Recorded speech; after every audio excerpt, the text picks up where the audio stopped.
घबराइएगा नहीं दोस्तों, मैं आपको वीडियो पूरा दिखाऊंगा आप लोग वीडियो में बने रहिएगा। मैं आपको बता दूं, पावर स्टार पवन सिंह के हीरोइन खेसारी लाल के साथ हो गया है। दिखाते हैं थोड़ा सा वीडियो का क्लिप आपको। आप लोग वीडियो छोड़ के जाइएगा नहीं कहीं। सोचने वाली बात यह है कि कभी आज तक नहीं देखे थे डिम्पल सिंह के खेसारी लाल के साथ में, लेकिन आज कैसे आ गया खेसारी लाल के साथ में, और वो भी हंसते हंसते केक कटा रहा है।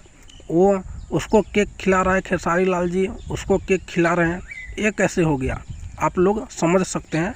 लीजिए थोड़ा सा क्लिप देखिए। क्या पावर स्टार पवन सिंह को धोखा दे दिया डिम्पल सिंह?